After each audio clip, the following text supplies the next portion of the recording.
why Ouija boards? Honestly, can you explain to me the appeal of a Ouija board?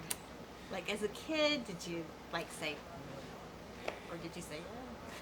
I mean, they were around. We fielded this a couple of times. Like it was always a thing that I was always like, oh, a spooky Ouija board, Okay, let's try it. The parents aren't looking, kind of a thing. It was always sort of forbidden. But I think the appeal is... But it was in your house. It wasn't in my house, no. It was like friends, neighbors or something. We had a Ouija board, and I mean, I remember wanting to get scared, like trying to scare ourselves, my sisters and I, or at a slumber party. Now I wouldn't go near it. I'm just like, I know too much. What do you know, Elizabeth? Well, you saw the movie. God. Spirit world is dangerous. Yeah. I mean, as kids, what would you do to scare, or do, tell scary stories? What were some of the things that you would do?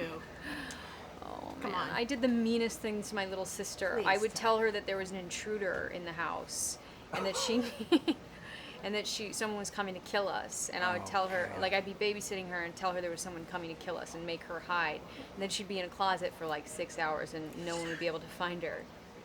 I mean, that's dark. How's she now? She's a prepper now. She's living in the mountains. She's got her own issues now. My sister would play dead. She'd just go like this, and then she would not move.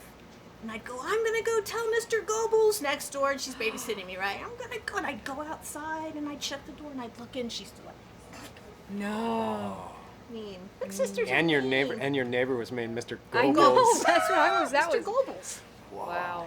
Yeah. Yikes. Why don't you go next door to Mr. Goebbels' house? Yeah.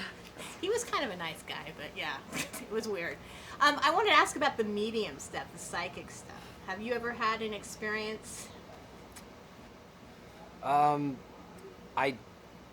got an anonymous letter from a psychic once, listing all these things and don't do this and don't do that, and it was strange because I kind of, at first I was like, don't go there. Yeah. And then a couple of weeks later, I was using it sort of as my guide. It's like, okay, I better not do that today. I wrote that. You wrote that? That's what. Oh. How about you? Anything? It all makes sense now.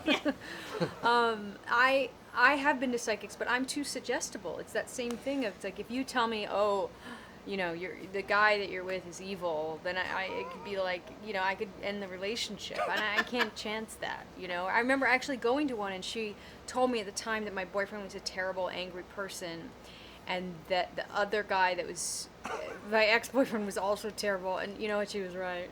But she was totally right. She was totally right. He was angry, but that stuff is, some of those people they know stuff. But I think what your character is great is that you're trying to help people. So you would hope that if you go to a psychic, they'd be comforting or telling you good things. Yeah, maybe. Well, my character is a psychic that believes that she's helping her clients contact people they've lost, loved ones that they've lost, and sort of giving people peace, hopefully.